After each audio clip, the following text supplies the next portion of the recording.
जळगावमधील मुस्लिम बांधवांना त्या पार्टीच्या निमित्ताने या ठिकाणी आपण सगळेजण एकत्रित होत असताना व्यासपीठावर बसलेले सर्व माझे नेते मंडळी, उपस्थित सर्व बंधू भगिनी, फार वेळ घेणार नाही, 8:30च्या आतमध्ये आपल्याला परत नमाजला जायचं. गेले 2 वर्ष कोरोनाच्यामुळे आपण इफ्तार पार्टी रमजानचा सण साजरा करू शकत नव्हतो. जेव्हापासून मी आमदार झालो तेव्हापासून आपल्या सर्व मुस्लिम बांधवांचं फार मोठा कार्यक्रम आपण या ठिकाणी दरवेळा करायचो. परवाच्या दिवशी फिरोज वगैरे बाकी सगळे कार्यकर्ते आले होते. त्यांनी चर्चा करताना सांगितलं की आपण कोरोना आता कमी झालेला आहे, आपण आज इफ्तार पार्टीचा हा कार्यक्रम या ठिकाणी संपन्न करू. आपण सगळेजण उपस्थित राहिल्याबद्दल मनापासून आपल्या सर्वांचा आभार व्यक्त करतो, स्वागत करतो. मगाशी दोन्ही वक्त्यांनी सांगितलं की तुमचं माझं एक वेगळं आपल्याचं नातं आहे आणि नातं मी राजकारणाच्या व्यतिरिक्त सुद्धा सांभाळलेलं आहे. आज काही निवडणूक नाही, परंतु जिथे आपलेपणा असतो, जिथे आपली माणसं असतात, तिथे आपल्या माणसाबरोबर राहणं हे फार मोठं कर्तव्य समजून मी आपल्या बरोबर या ठिकाणी राहत असतो. त्याचाच हा कार्यक्रम आहे. आम्हाला अभिमान आहे. कोरेगावच्या निवडणुकीचा काही संदर्भ असला तर माझ्या विजयाचे शिलेदार असलेल्या नगरसेवकामध्ये आपल्या लोकांचा सिंहाचा वाटा याचा मला निश्चितपणाने या ठिकाणी अभिमान. काही आमच्या माझी पराभूत झाली असली तर त्यांच्या पाठीमागे सुद्धा तुमच्या सर्वांचा आशीर्वाद होता, पाठबळ होता, याची सुद्धा मला कल्पना. वक्त बुरा है लेकिन बुरे वक्त में एक दूसरे को साथ देना बहुत जरूरी है. तो चाहे कोई कौम का हो, लेकिन आज देश का जो माहौल बिगड़ रहा है, जो आज तक कभी नहीं था, वो आज जानबूझकर बिगड़ने की कोशिश हो रही है. और ये कोशिश करने की कोशिश क्यों कर रहे हैं, इसकी भी वजह है. आने वाले दिनों में इसकी सच्चाई बाहर आएगी. महाराष्ट्र शरद पवार के नेतृत्व में काम करता है. उद्धव जी ठाकरे, मुख्यमंत्री अजितदादा पवार महाविकास आघाड़ी की तरफ से काम करता है. जिस महाराष्ट्र में शाहू फुले अम्बेडकर, छत्रपति शिवाजी महाराज को विचारों को हम लोग ने यहाँ पे आगे देने की कोशिश की है, उस महाराष्ट्र को भी अभी हमारे अलग अलग धर्म में बांटने की कोशिश हो रही है. आज इफ्तार पार्टी के अवसर पर मैं इतना करना चाहता हूँ, हम कौन से समाज के, कौन से जाति के हैं, उससे अच्छे हम लोग हिंदुस्तानी हैं, हम महाराष्ट्र के हैं. इस महाराष्ट्र और देश को एक संग रखने के लिए हम लोग एक साथ रहेंगे. आने वाले जो संकट होगा उस संकट को एक जुटी से हम लोग उसको विरोध करेंगे और उसमें मैं और मेरे साथी आपके साथ रहेंगे. इतना ही आपको वादा या इस गोष्ट में करना चाहता हूँ. देशाचं वातावरण थोडंसं दुरुस्त होणं गरजेचं आहे. काही लोकांना विकासापेक्षा धर्माच्या माध्यमातून सत्ता मिळवण्याचा हौस आहे. त्या पद्धतीने वेगवेगळ्या प्रकारचं राजकारण होत आहे. महाराष्ट्र अपवाद होता, तो महाराष्ट्र बिघडवण्याचं काम काय होत आहे. पण आमच्या सर्व नेते मंडळी या भूमिकेवर ठाम आहेत. महाविकास आघाडीचे सगळे नेते मंडळी या विषयावर ठाम आहेत. महाराष्ट्राचं वातावरण बिघडून देणार नाही. महाराष्ट्राचं वातावरण चांगलं राहावं. आज या पवित्र महिन्यामध्ये आपण नवीन संकल्प करूया.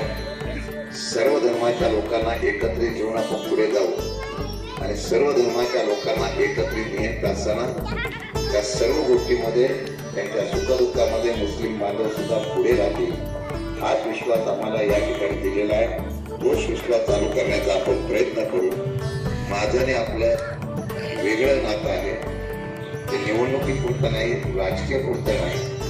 आपलं नातं एक आपल्या जिव्हाळ्यात आहे, आपली माणसं भेटल्याचं आहे. म्हणून इफ्तार पार्टी या ठिकाणी आयोजित केली. आपण सगळेजण आलात त्याबद्दल आभार व्यक्त करतो. फिर एक बार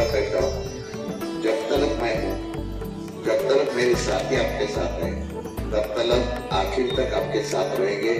धन्यवाद। जय हिंद, जय भारत। आरिफ शेख सैनिक सुबोध अमरावती।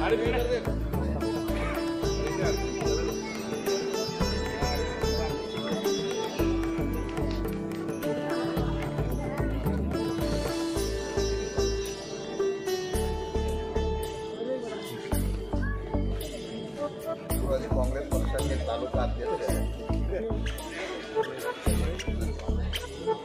सिंधे साहब जैसे आदमी क्या है ये तो मैं सिर्फ जानता हूँ, आप भी जानते हैं, क्योंकि सिंधे साहब जब कोरेगांव मतदार संघ में नहीं थे तो उस समय से मैं उनको जानता हूँ और उनका जो जन्मभूमि है वो और मेरी ननियाल एक 2-4 किलोमीटर का अंतर, इसलिए सिंधे साहब को मैं बहुत अच्छी तरीके से जानता हूँ। सिंधे साहब को कोई भी राजकीय वारसा न होते हुए भी उन्होंने अपनी खुद के इस पर यहाँ तक मंजिल हासिल की है। मैं सिंधे साहब को भी वहाँ पर जाना है, फिर अपने को भी खाना खा के दूसरी नमाज को अदा करना। इसलिए मैं इतना ही चाहूँगा कि आप लोग जो है आज 2014 से अभी तक जिन हालात से मुसलमान गुजर रहा, इन हालात को अगर हम सारे लोग और सारे मुसलमान अगर समझेंगे नहीं तो वो दूर नहीं दिन कि हमको हमारे बारे में कितने जगह पर और कितने लोग और क्या क्या तरह के हमारे पर इल्जाम लगा रहे।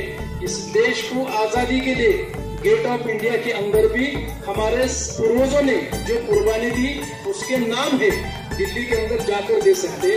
छत्रपति शिवाजी महाराज को के साथ में सबसे विश्वासु जो साथीदार थे वो हम ही लोगों में से थे। और हमारे जो साहब है शशिकांत शिंदे साहब और अपने राष्ट्रवादी के सर्वा माननीय शरदचंद्र पवार साहब, इनके साथ भी जो मुस्लिम है ये मुसलमान कभी भी आप लोगों को छोड़कर किसी भी हाल में जा नहीं सकते। और जिन लोगों ने अपने स्वार्थ के लिए साहब को छोड़ दिया तो वो हमारे थे ही नहीं, क्योंकि उनके सामने सिर्फ उनकी चीजें थी कि मुझे ये मिल जाए और मुझे ये मिल जाए, नौकरी पैसा और ये सारी चीजें। इन चीजों के वजह से हम दुनिया के अंदर आई नहीं। हमारा मकसद जो है वो अपनी आखिरत की मंजिल है और हम सब जानते हैं ये लोकशाही है। इसलिए हम पॉलिटिक्स के अंदर जो पार्टी अभी हम देख रहे हैं कि आजान के बारे में जिन लोगों ने आवाज लगाई उनके बारे में सबसे ज्यादा अगर कोई पार्टी बोलती अच्छी तो वो एनसीपी राष्ट्रवादी कांग्रेस है। पवार साहब का स्टेटमेंट लीजिए, दादा का स्टेटमेंट लीजिए, सुप्रियता की स्टेटमेंट लीजिए, जितेंद्र आव्हाड का स्टेटमेंट लीजिए, अमोल मेटकरी का स्टेटमेंट लीजिए, साहब का स्टेटमेंट लीजिए, कि जो भी है वो सब लोग जो है एनसीपी के लीडर जो है वो तुम्हारे साथ में खड़े। और आज पवार साहब की पार्टी जो इफ्तार पार्टी बम्बई के अंदर हो रही, लेकिन जैसा मुझे संदेश आ गया तो मैंने वहां पर जाना, क्योंकि सब कुछ है अपने सिंधे साहब है, यहाँ से अपनी शुरुआत होती, हमारे लिए सिंधे साहब ये है। इसीलिए मैंने वहां पर जाना कैंसिल किया और यहाँ पर आया। लेकिन यहाँ पर जो कमी है ये महसूस आप होने नहीं देंगे। और आइंदा आने वाले दिनों के अंदर अगर हमारा ईद मिलन का कार्यक्रम होता तो उस वक्त में साथ ना रोजे का तकाजा रहता ना नमाज का तकाजा रहता। तो हम सब जो है आप इतने पूछूंगी कि ये लोग कहाँ से आए, इतने लोग आप हमारे पास में और पार्टी के साथ में आपके साथ में जुड़ते हैं। मैं आपके सामने सिर्फ 2 मिनट और बात करना चाहता हूँ कि एक अपने समीर शेख, ये पुलिस हवलदार है, इनकी तबादला मुझे करना था। मैंने साहब को फोन किया तो साहब ने मुझे कहा कि सिर्फ वही काम है क्या और दूसरा कोई? तो मैंने कहा कि दूसरा कोई काम नहीं साहब। तो बोले आप आओ मत, वो लेटर जो है व्हाट्सएप पर डाल दीजिए और वहाँ के जो करंदीकर है वो जो पीए है उनको बोले इनके व्हाट्सएप पे भेजना। वो कॉपी निकाल कर आदित्य तटकरे जो पालक मंत्री है रायगढ़ के, इनका सिग्नेचर खुद लेकर ये काम करने वाला ये नेता है। और ऐसा नेता अगर हमारे नेता को ये अपयश जो आया है ये किसी दूसरे की ताकत नहीं है, बल्कि हमारा जो नियोजन था विधानसभा के अंदर वो कमजोर गिरा और उसी वजह से साहब का पराभव हुआ।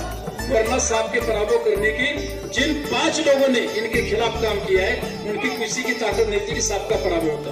लेकिन जो हुआ वो हुआ।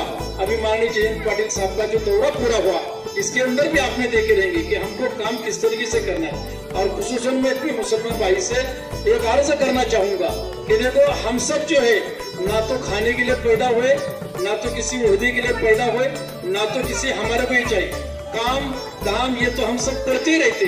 हम इस मिट्टी के लिए पैदा हुए और इसी मिट्टी में रहेंगे, और यहाँ के मिट्टी की जो हम ईमानदारी से काम करेंगे उसके लिए हमको जो हमारे सामने जो लीडर रहता उसके पीछे हमको 100% हमको खड़ा रहना चाहिए। जिन्होंने अपना रास्ता बदल लिया है, इन रास्ता बदलने वाले को भी मैं ये आह्वान करूंगा कि आप जो है गलत रास्ते पर मत जाइए, क्योंकि आने वाला वक्त जो है ये आपके साथ में नहीं रहेगा, आपके साथ में सिर्फ पार्टी और साहब रहेंगे। इसीलिए हम सब का जो है ये खुसूसन हम जो है हर काम करने वाला आदमी जो अपनी पार्टी के साथ में रहे। साहब आपके लिए एक शेर अर्ज करता हूँ, हौसले बुलंद करके पर रास्तों पे चल दे, तुझे तेरा मकाम मिल जाएगा, बढ़कर अकेला तू पहल कर, देख कर तुझको काफिला खुद बन जाएगा। और इसी तरह साहब की जो खासियत है, साहब का जो बहुत सारी कुछ बातें बताना मकसद है नहीं, इसमें वक्त रहेगा तो अपन आगे चल के बात बताएंगे। सादिक भाई इनको नियुक्ति पत्र देना है और जो अनमोल है उसका जो हमको इस्तेमाल करना है। जय हिंद, जय महाराज। आज आपल्या नित्य नियमाप्रमाणे जी आपली प्रथा आहे, आदरणीय शशिकांत शिंदे साहेब यांनी जी आपल्याला प्रथा पाडून दिलेली आहे की रमजानच्या ज्यावेळेला आपला रमजानचा सण आलेला असतो त्यावेळेला इफ्तार पार्टी आपली होतच असते। रमजानचा सण कधी येतो याची वाट शशिकांत शिंदे साहेब वाट पाहत असतात आणि कार्यक्रमाला कधी या ठिकाणी तुम्ही येता आणि शशिकांत शिंदे साहेबांची आणि आपली कधी भेट होते, असा कोरेगाव शहरातील सर्व तमाम मुस्लिम वर्ग थोडेसे अपेक्षेने आशेने भूल थापायला बळी पडून ती माणसं तिकडे गेलेली आहेत। परंतु ज्या वेळेला त्या माणसाला कळून चुकेल की शशिकांत शिंदे साहेबांच्या इथं असणारं प्रेम आणि तिथं असणारं प्रेम, शशिकांत शिंदे साहेबांचं असणारं प्रेम हे निक्कळ प्रेम आहे, खरं प्रेम आहे। आणि तिकडचं जे प्रेम आहे ते बागडी प्रेम आहे, हे तात्पुरतं प्रेम आहे, हे आपुलकीचं प्रेम नाही, ते स्वार्थी प्रेम आहे। ही जेव्हा तिकडच्या लोकांना कळत तेव्हा मी तुम्हाला आज खात्री देतो की पुन्हा एकदा जी काय थोडीफार माणसं आपली तिकडे गेलेली आहे ती माणसं परत पुढच्या इफ्तार पार्टीला या ठिकाणी शशिकांत शिंदे साहेब